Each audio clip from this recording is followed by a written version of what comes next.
all of you. My name is Tal Shkolnik. I'm a solution architect at Redis Labs.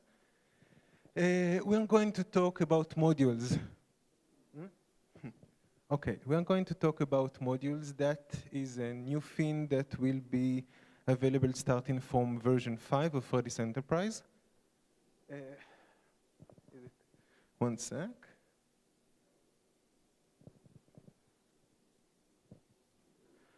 First of all, I'd like to say that it's that it's fun to see so many familiar faces here. So I'm glad to be here.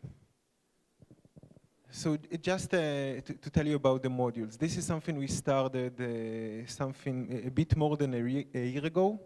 This capability comes to add something very significant to Redis.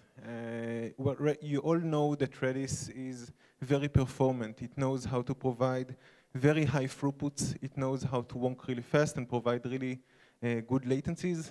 Everything works really fast. And it's very flexible in the sense that it has a lot of data structures that you can use in many ways. You saw several of those in the previous sessions about memory optimization and everything, and you will see additional ones later. But what we try to do using modules, let's see if it works.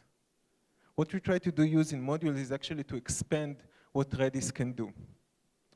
We try to do that by simply allowing people to write to Redis new things, like if they want to add new capabilities, new data types, or new components that will work in Redis and will be connected directly to the Redis core API. This is something that you can now do with Redis modules. Now it opens a lot of opportunities for you. Up until now, if you wanted to write some logic to the Redis itself, you could have used Lua scripts, for example. That is a language that you can use for all kinds of computation, whether you like to have some logic run inside the Redis database, whether you want to concat several strings, do some calculations inside, and a lot of other things. That is a very good tool, and many people use it. We saw that usage, but we also understand its limitations. So one of these limitations is, first of all, that it's not as fast as C. Redis is written in C, and a part of what we try to bring with Redis modules is the ability, to write in the same language as Redis, meaning that if we write the modules with C, it will be super fast. Now let me get back to the presentation, and from there we can move on. Okay, so I mentioned the performance, and I mentioned that we have all types of databases, and the part of the modules motivation was to extend, having more data types, having more capabilities, and more features built into Redis. A part of what we try to bring to the table is space efficiency. For example, when we brought a lot of new data types to Redis. If we want to save something in a sorted set, for example, that can be very useful for many scenarios, but it not necessarily be the most efficient solution for other scenarios. So if you were taking like full text search or something like that, for that we had to build new data types that are more efficient and suited for search-related queries and commands. And I'll explain more about it later.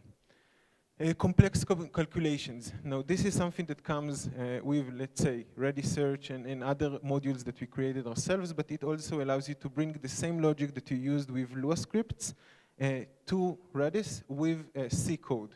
That is executed internally in Redis, and it works way faster than Lua. Okay, also complex queries. Now, it's not just writing things fast because it's C. We can also bring to the table new capabilities like querying more than a single shard. We're using special components that we developed using the modules API. That means that if you want, this is totally open and you can use it yourself. If you have a scenario in mind that you think that the Redis modules might be a good fit and you need really, really fast, really good performance, really high throughput, but you need some complex calculation, that might be a good solution for you, and it's worth checking. So, Redis modules is available in version 4 of Redis open source, and it's GA from version 5 we have with Redis Enterprise in Redis Labs, and that is available in a matter of weeks. The way it works is the dynamic libraries are loaded to Redis, and then you can use the new data types and new capabilities. It works with C, as I said, and you can extend it by providing additional data types, commands, and capabilities. Just to give you an idea of what we can do with Redis, but of course these are just samples. We have a lot of other modules that are already available, and you can play with them. If we are talking about neural Redis, which provides neural network capability to Redis, which is native to Redis. If we are talking about Redis ML, that is the machine learning module that allows you to make these processes work a lot faster using a Redis module. I can expand on that later as well. Redis Search. This is one of the most interesting modules that we have.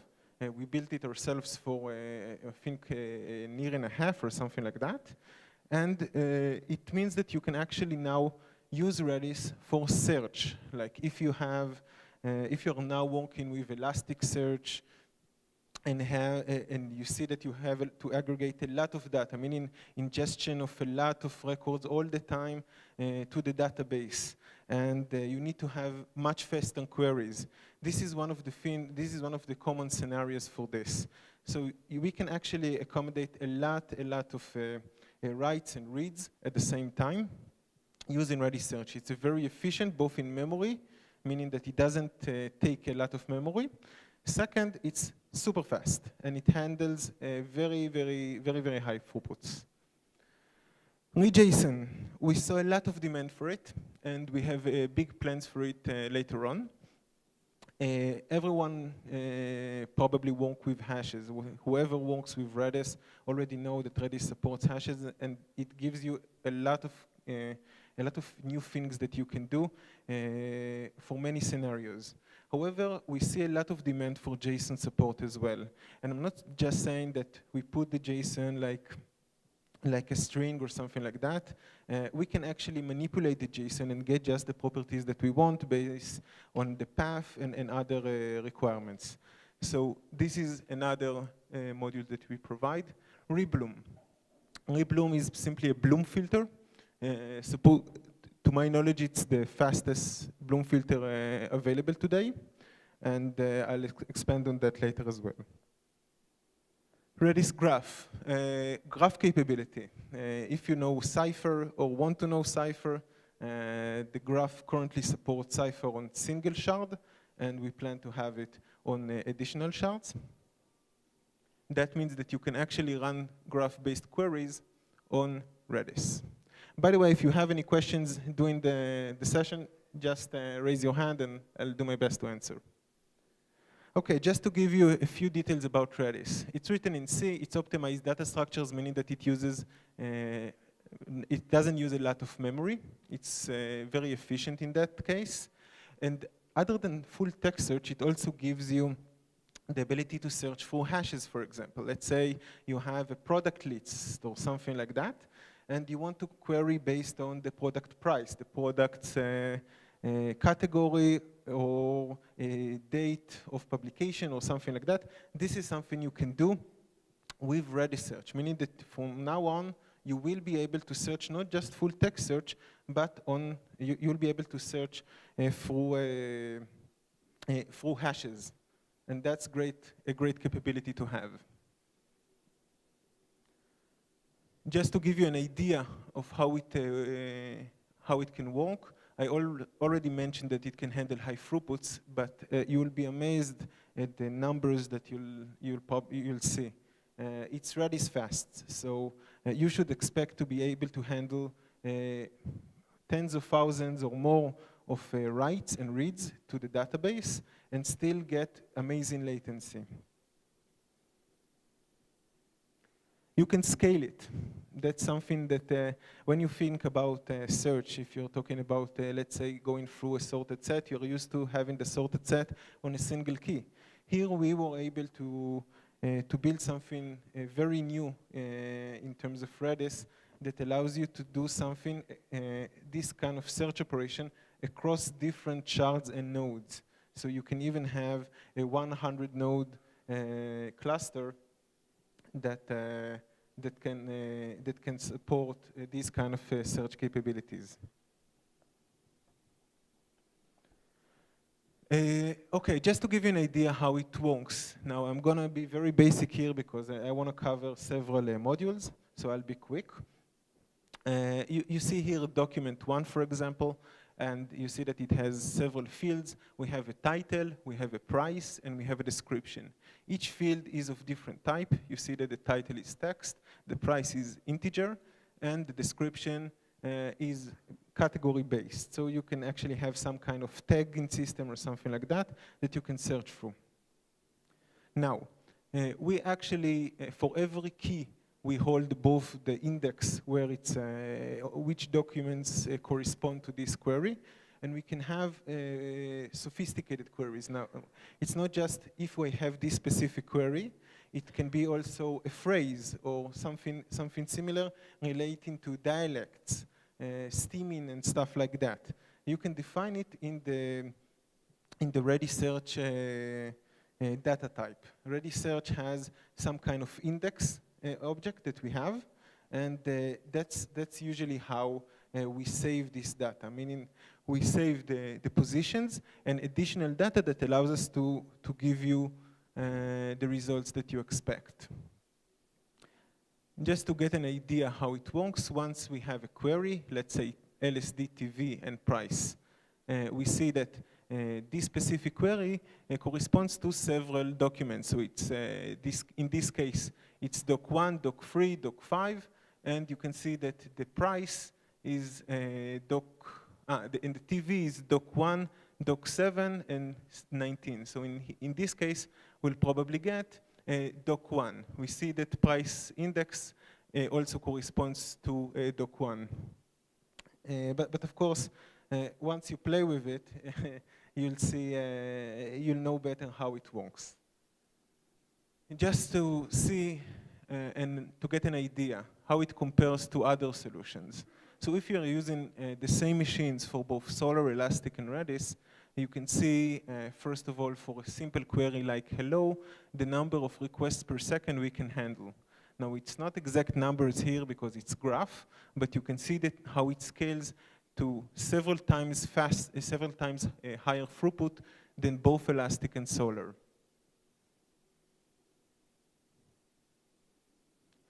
Latency. You see the difference here as well. Redis search is significantly faster than both solutions, and it's becoming more and more dramatic as the environment grows. So specifically, if you have an e-commerce solution or something like that, that was built in some way to resolve things like product filtering and basically item filtering, in addition to Redis search, to the full text search capability. So this is something that works really well with very high throughputs. If you want to be able to filter records for users in real time, that is a great solution I think you should check. Okay, just to get an idea, we know that when we create a hash with Redis, we don't need to define a schema, but here it's pretty helpful because when we create the index, it's important for us to understand how you're going to use it. So you can basically have flags like sortable and no steam and all kinds of capabilities to every one of the records. But of course, it comes with a price. It means that you'll consume more memory, etc. So that's why it's important to think of a schema that will serve you for a long time. So in this case, we made the title both searchable and sortable. When we are talking about cats, we are talking about categories. So we decided to have no steaming set there. That allows us to save some memory and provide the solution, the results faster. If I take an example, if we have a search like for the word go versus going, we can decide if you want to return a result or just return it for the exact keyword. So it actually understands the language in a sense. Price also requires sortable because you'll probably want to sort based on price as well, and that is of course supported. Now after we created the index, we can start adding products. So we added a product, we already defined the fields, and here we insert the data. Once the data is inserted, we can search for it based on categories. You can see that we can also support basic search methods, like if you use pipe as or and stuff like that, in order to narrow your searches. So you can do that as well on a field basis. You can also define a range if you look at price, for example. And just like SQL, you can use a limit because you don't want all the results, you just want the top results. And there are ways for you to optimize how different fields are evaluated, meaning one can have a bigger weight than the other based on some logic that you define. Okay, that's it for Redis Search. Of course, I can talk 2 hours about it, but it's just to give you a taste. And now I think I'm going to move for reJSON. Now, as I said, JSON is heavily used in Redis. People use hashes for many use cases. Yeah, you had a question? Search. Does it support UTF-8? I'm sorry? So is it supportable for UTF-8 text? Some multilingual. UDF? 8. Unicode. Unicode, yeah, you can use Unicode. There are, for steaming and stuff like that, there are several languages that are supported. I think it's something like 20. You can use, if you're not using things like Steam, you can use Unicode. What? I just couldn't hear, sorry. In one of the previous slides in the example that you showed, 2 slides before this, you actually showed an example of a JSON data, JSON document. What other documents do you support in this? Okay, so here you can use basically either string documents or you can use hashes. We might support JSON in the future, but at the moment it's able to index automatically hashes. Okay? Okay, so we talked about JSON just briefly. People usually try to use hashes because it has a lot of cool capabilities. Like you can touch the object using a specific field, whether you like to increase a counter in a specific field or you would like to, let's say, get only a specific field, not the whole object. So this is something that hash allows you to do very efficiently. However, it is very common practice to use JSON because that's what we probably use in our own language. So when we store a JSON object, sometimes we want to serialize it as a hash, but sometimes it's even not possible because it has a lot of children and several levels. So you want to use JSON, so you decided to use JSON in your Redis. However, you do want to have the same capabilities that you got from a hash, like accessing a specific field or manipulating, just adding a specific field 3 levels inside the JSON. So this is something that now you can do with reJSON. Once you use the module, you load it to Redis, you can actually check the JSON objects based on a path.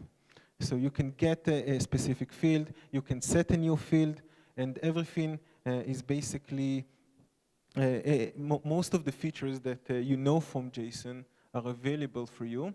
Let me just see if I have a list of commands here. I think it's in another slide. Okay, just to give you an idea. And the JSON module is built natively as a native data type in Redis. The key, well, it contains a valid JSON object, meaning that we do have to verify that, that it's a correct JSON format. The data is stored decoded, meaning that once we analyze the JSON, we actually make it like a tree and do the query ourselves on this object. No, it seems not to work, and I can't show you the graphs. Okay, that's fine. Okay, this is just a small example. I'm not sure how well you see that because I barely see it. This is just simple commands. You can see that I'm setting a JSON file, and you can also see that I'm trying to get the whole value or even just a specific field, like here. So I specify the key name and the property that I wanted. The same goes for all types of things that are supported by JSON. Let's say I want to have the first item in a list, or I want to have several levels in, like the first item in the list, and then the object based on a key type or something like that. Let's skip to something that you can actually see. Okay.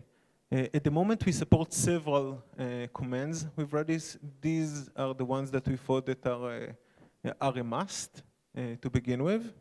And that's something that covers most of the things that you'll probably use with JSON.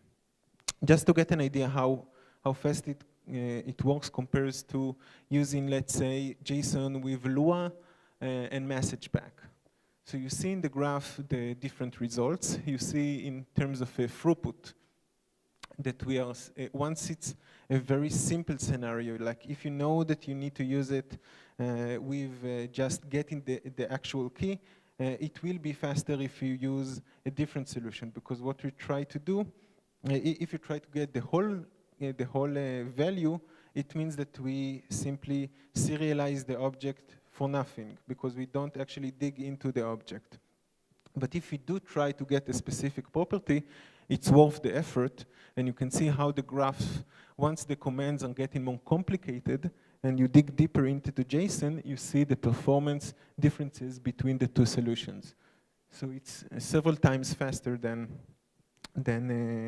using simple Redis, Lua, and message back.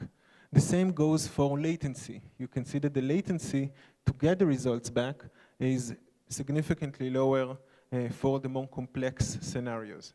So if it's a simple scenario, just stick with what you have.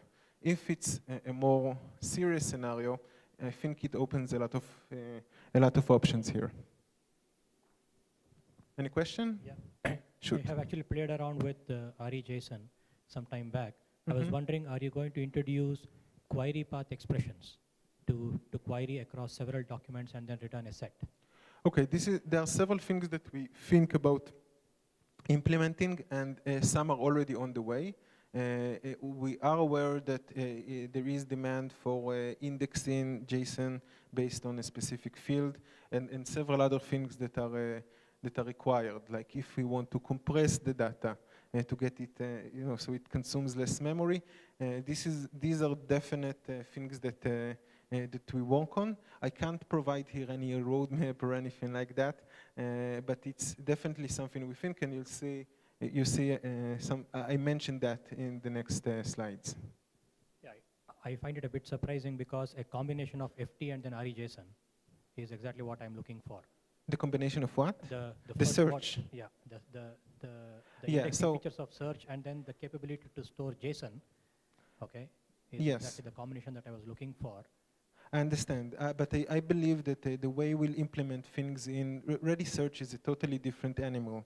Like the data type is written differently. So even if we will support JSON in the future, and this is something that we do think about, but I don't have any date or anything like that for you now, I believe that it will only be a part of the aggregation, meaning that it will be done during the creation of an index and not probably through the JSON module which is suitable for a different scenario. If you want to access a specific JSON file, manipulate it or search for it, but not using the same Redis search. Okay, we'll simply behind the scenes we'll implement it in a different way. That's my belief. Probably during the day I can explain to you offline some of the use cases that we have for that. I'll be more than happy to hear and help if you want. Rebloom. So I mentioned Bloom. I have to cut. How much time do I have or I don't have? 5 minutes. Okay, so I'll be very quick. Rebloom, we are talking about Bloom filter. This is a probabilistic structure for membership testing. Basically, it gives you an idea if an item is a part of a set. Now, it consumes, the data size is very small, so that's a good thing to have.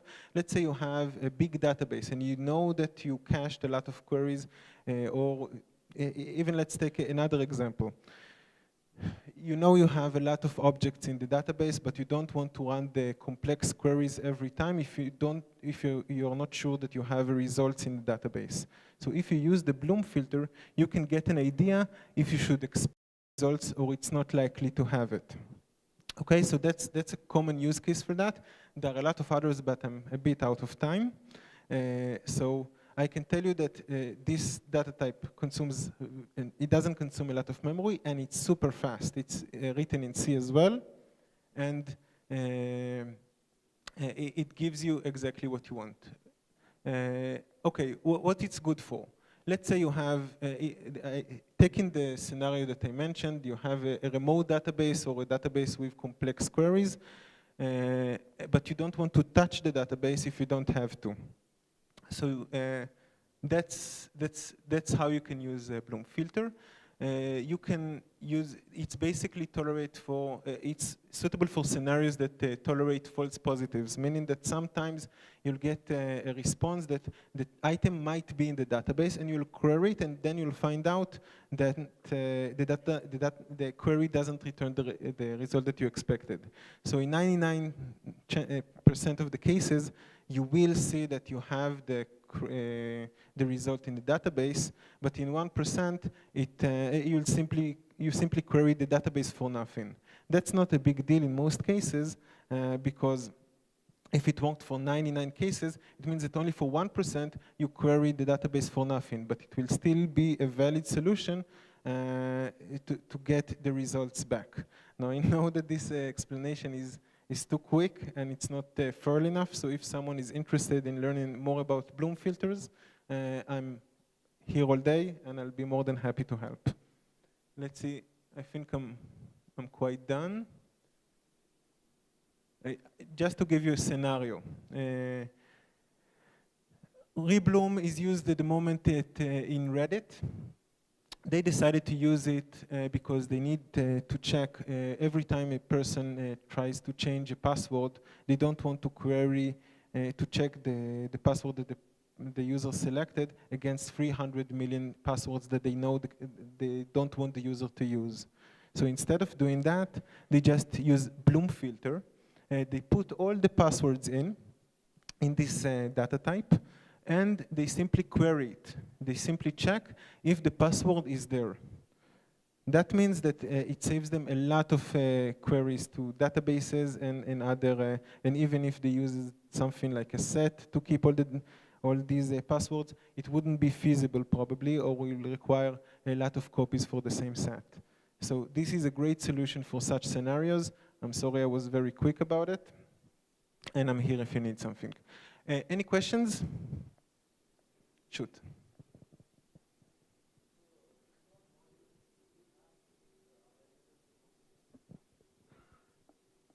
Definitely. The Redis modules are available both in Redis open source and Redis Enterprise. So you can use them now with version 4, and you have a lot of projects that you can check in Modules Hub. That's the website we use for keeping record of known modules that are used by the community. Okay? Yeah? I have 2 minutes? Yeah. Let's hope so. Yeah, sorry. if you need to store or retrieve any kind of Can you speak louder, please? okay, if you need to store any security data like masking or credit card numbers or something, if you need to, any module is available for the masking? Okay, so I'm not sure what exactly do you need. We can speak offline and see if we have something for you. There are several, like a vault. I see. Okay, so there might be something available, but let me see offline if it's a good fit. Yeah, something in continuation with that. So you meant that the passwords the previous example which you took, right? You do a search of the hacked passwords. So in that case, the hacked passwords are like encrypted, or you just store it in plain text. So in the case of privacy and security. Okay, so we do have something that might be relevant for you. Let's discuss offline. I just want to note one thing, and I'm sorry that I was out of time. We use Redis modules ourselves a lot. One of the features that we'll bring in version 5 that is going to be released really soon is master capability. For example, having the ability to have different databases, basically the same database with a copy of the same database in different geos, like different continents and different DCs, and be able to write it in both directions, meaning I can write it to a database in the US, and it will be replicated automatically to Europe or India, and I can write in India, and it will be replicated to all the rest. That provides a new capability that I think is important for a lot of people. We also have a lot of thoughts on how to use the coordinator component we use in Redis Search to coordinate between shards for additional things, and many more will come later on. So thanks a lot.